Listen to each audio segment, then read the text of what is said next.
G'day everyone and welcome back to the channel. Welcome to this NBA 2K25 Play Now Online series. In today's video we're going to be rocking with the Toronto Raptors, as you can tell from the title. I'm just going to be talking about them as a team for a little bit and then I'll be commentating over the gameplay. You see here, I go ahead and pick the Raptors, let my opponent know what team I'm using. I don't know if he cheesed me and picked his team last second or if he got auto-selected, but he's rocking a tier 1 team, so this is going to be a real tough game if he's any sort of decent player. And you see obviously Minnesota with the newly acquired DiVincenzo and Julius Randle I have to deal with. But here I jump straight into the second half as we're down 8 at the start of the third, rocking the OG Raptor jerseys. I really like these purple jerseys.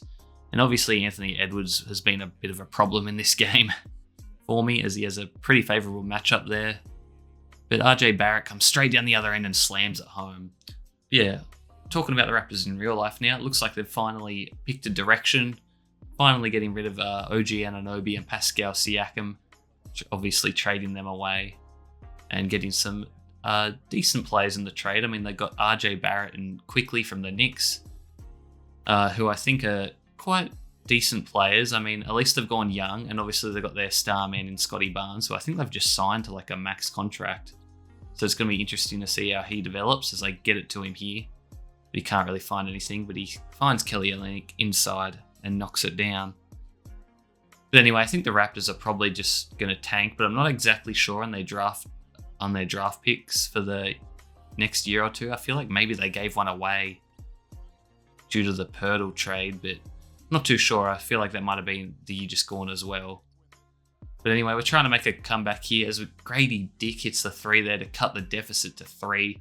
And all of a sudden, my opponent calls a timeout and he's getting a little worried because obviously he doesn't want to lose this game. You saw his record, 1-0, wants to remain undefeated. And let me know if he actually selected the T-Wolves or if he just got randomly selected a team, because I know that's one of the many problems with Play Now Online is you can switch teams up until the last second. So a lot of people like to say they're using, like a tier 3 team, and in that last second they'll switch to the Celtics or the Lakers, that sort of thing, and try to get easy wins that way, which is not a good thing. I feel like you should have to lock in your team, and then at least you know what's going on and who you're playing against, that sort of thing.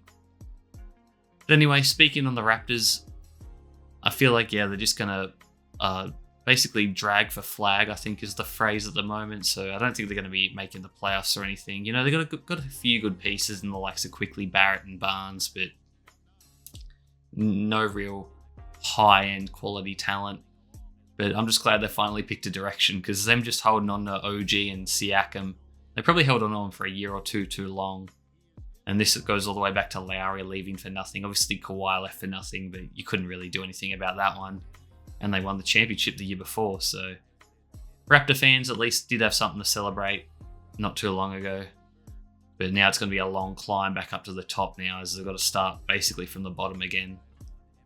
But you got to be happy with their draft selection in Scotty Barnes. I mean, a lot of people thought they were going to take Suggs, I think, at that position. But they went ahead and got Scotty Barnes, and I think it's worked out pretty good. I mean, Suggs is a decent player as well, but Scotty Barnes I feel like has a higher ceiling just because of his size and strength. But yeah, that's my comments on the Raptors. I feel like, they could be at the bottom of the East, to be honest. I'm trying to think off the top of my head who's a real bad team in the East. But nothing's really coming to my head at the moment. Charlotte, maybe. Chicago, maybe. I'm just trying to think. I think the real bad teams are in the West, aren't they? Like Utah and Portland. I'm trying to think on the East side, who is there? But nothing's really coming to the top of my head at the moment. So that's Brooklyn. Brooklyn are going to be down the bottom. Detroit, I guess, although they're definitely due for a decent season, you'd think, but you never know. But yeah, I think they're just going to keep playing real bad. Well, not playing bad, just not going out to win, obviously. But yeah, let me know what you guys think, and drop a like, comment, and subscribe if you guys enjoy, and let me know what teams I should use in the future, as I'm forcing my opponent to call another timeout here, and all of a sudden it's a 2-point game, 1 possession game, and Scotty Barnes is leading the charge at the moment. But yeah, 2K, still not really loving the game, to be honest. I'm just playing this as a way to try to, get the trophies as well. I'm not really a trophy guy, but I figured, 2K, not really playing it for any particular reason other than the fact that I like basketball. I mean, I was doing my career just to, get the trophies for that and get my dynasty, but for some reason my save's got a glitch in it as well. In the off season, I can't advance to the next NBA season, and so my career is broken. I don't really want to create a new character because I'm gonna have to spend VC on that character, which I don't have, and I damn sure I'm not spending real money on VC. It's just ridiculous and a scam, so won't be doing that. As we go into the layup here and tie the game with Davion Mitchell, the ex-Sacramento King. He's quite, not old, but I think he's like 26 now, but you never know. He's a good defensive player, but he's obviously still quite small and not a dead-eye shooter, which he probably needs to be if he wants to have a chance of really having a long career. But yeah, let's speak about this Randall and Cat trade.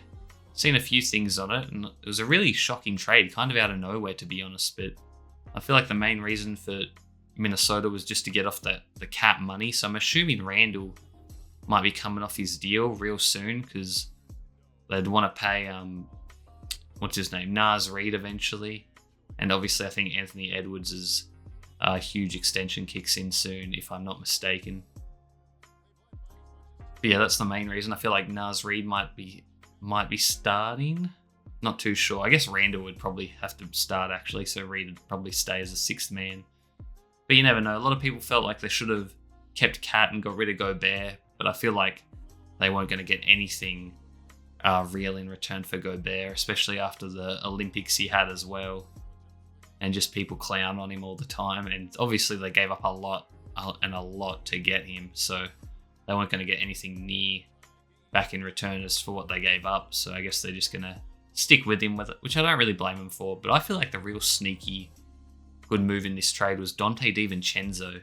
Rumors were he wasn't actually too happy with the Nova Knicks, as you'd say, just because I think he was going to get a lot less court time now that they brought in Mikal Bridges as well, with OG Anunoby assumably going to be healthy and starting as well. So I think DiVincenzo might have been coming off the bench, and he obviously wants to get as much court time as he has. Obviously he wants to make more money and have more court time and have a better career, as he's only, I think, like 25, 26 and could be due for one more big contract if he plays well. And I feel like he could even slot into the starting lineup if they want to go small, the T-Wolves, but you never know.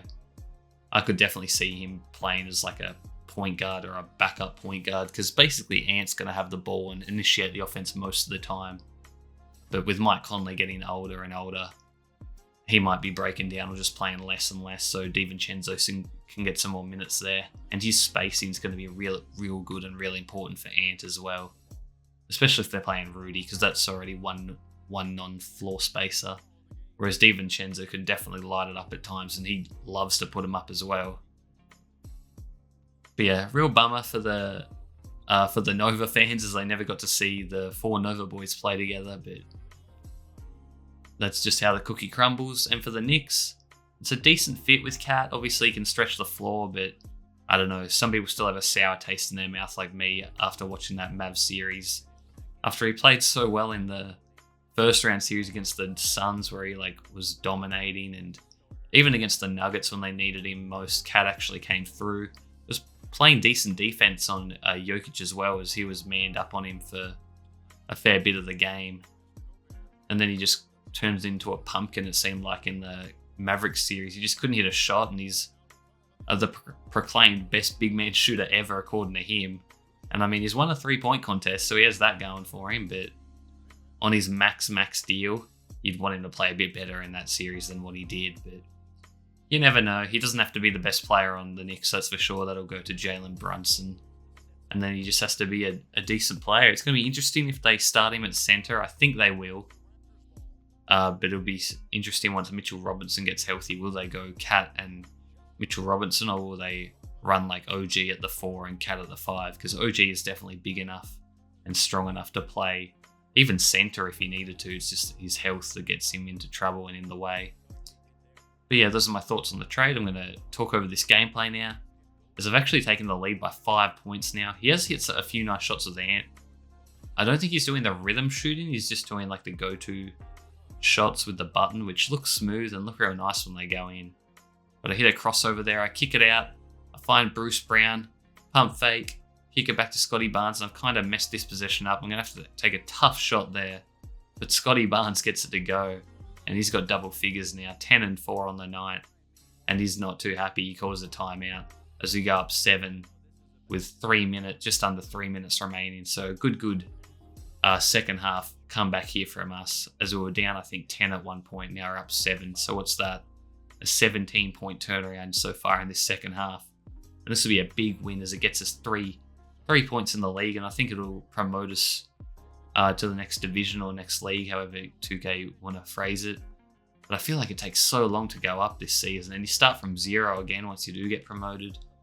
But I left Randall wide open for 3 there, and I don't know why I'm not getting feedback. I guess he has to turn it on for me to see it. I'm not too sure.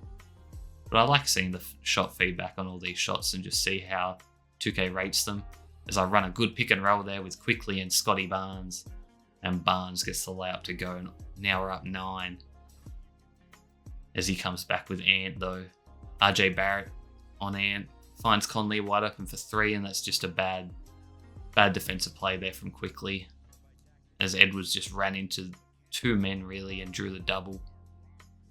And so now we're only up by 6, 2 minutes to go.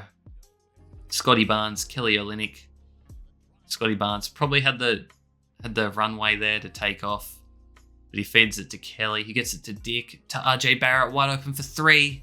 Can't time it right, and Rudy gets the rebound. And they can cut it to a 1-possession game now. Mike Conley dribbles it up as I reach in, try to get a steal, but they call me for the reach-in foul. And this game's really intense now, as they get it to Ant, of course. Can RJ Barrett play good defense? He's played good offense, that's for sure. 16, 2 and 1. Force him into a tough layup. Scotty Barnes with a good help defense, and we come away with the rebound. Just have to not do anything silly here. As Scotty Barnes sees a little bit of a mismatch here on Ant, definitely has the size and strength on him. I go to the post up, drop step, little layup, but he misses it. And Gobert with the rebound. Conley dribbles it up, gives it to Gobert, kicks it to McDaniels. McDaniels, what's he going to do? Gets it to Ant. RJ v Ant again. Takes a tough shot. I kind of baited him there with RJ. Not a good shot selection there from him, as RJ is going to go all the way and draws the foul on Rudy. No easy points there. And you know, in this year's 2K, free throws are kind of hard to come by. So hopefully I can knock these down, as I do with the first one. Good shot there from RJ. Can he get the second to go? Slightly early. No, it rims out. He kicks it ahead to Ant. They need a score. Tough step back, no. Randall. Back to Ant. Takes a tough mid-range, but he greens it. And as I was saying, the shot looks nice when it goes in. And it's a 5-point game now. Just need to make sure I don't do anything silly here. Will I kick it to RJ? I do for the open 3. I take the early shot. I miss it, but we get the rebound. And I'm going to take my time now, as I probably shouldn't have taken that shot. But I thought, screw it, I'll go for the real dagger here. But RJ gets fouled again, and I need to knock these down. I get the lucky roll there on that one. Another white, but I get it to go again. And we go up 7 with 24 seconds left, basically. This one should be over, as long as we don't absolutely choke this somehow and play stupid. So we're going to get a nice win here with a Tier 3 team, trying to get these Tier 3 wins out of Tier 3 teams out of the way, as I don't really want to be playing them that often. But he takes a real tough shot there again. Rudy gets the rebound though, and I almost get a steal there, as it's going to go out of bounds. But yeah, let me know what teams you guys want me to play with. Nearly halfway through the league now, and obviously I have played a couple more games than what I've shown on video, just because a couple of the games obviously I would have lost and were real bad spectacles, and if they are blowouts I probably won't put them in. And I've had a extra win or two, but just haven't shown them because they were like, couple minute long games, guys just rage quitting or disconnects, that sort of thing. But either way, thanks for watching, guys. Make sure to drop a like, comment, and subscribe as we come away with a win here. Nice 5-point W. Good comeback coming back from 10 down in the third quarter. That's going to be it for me, guys. Thanks for watching. Peace.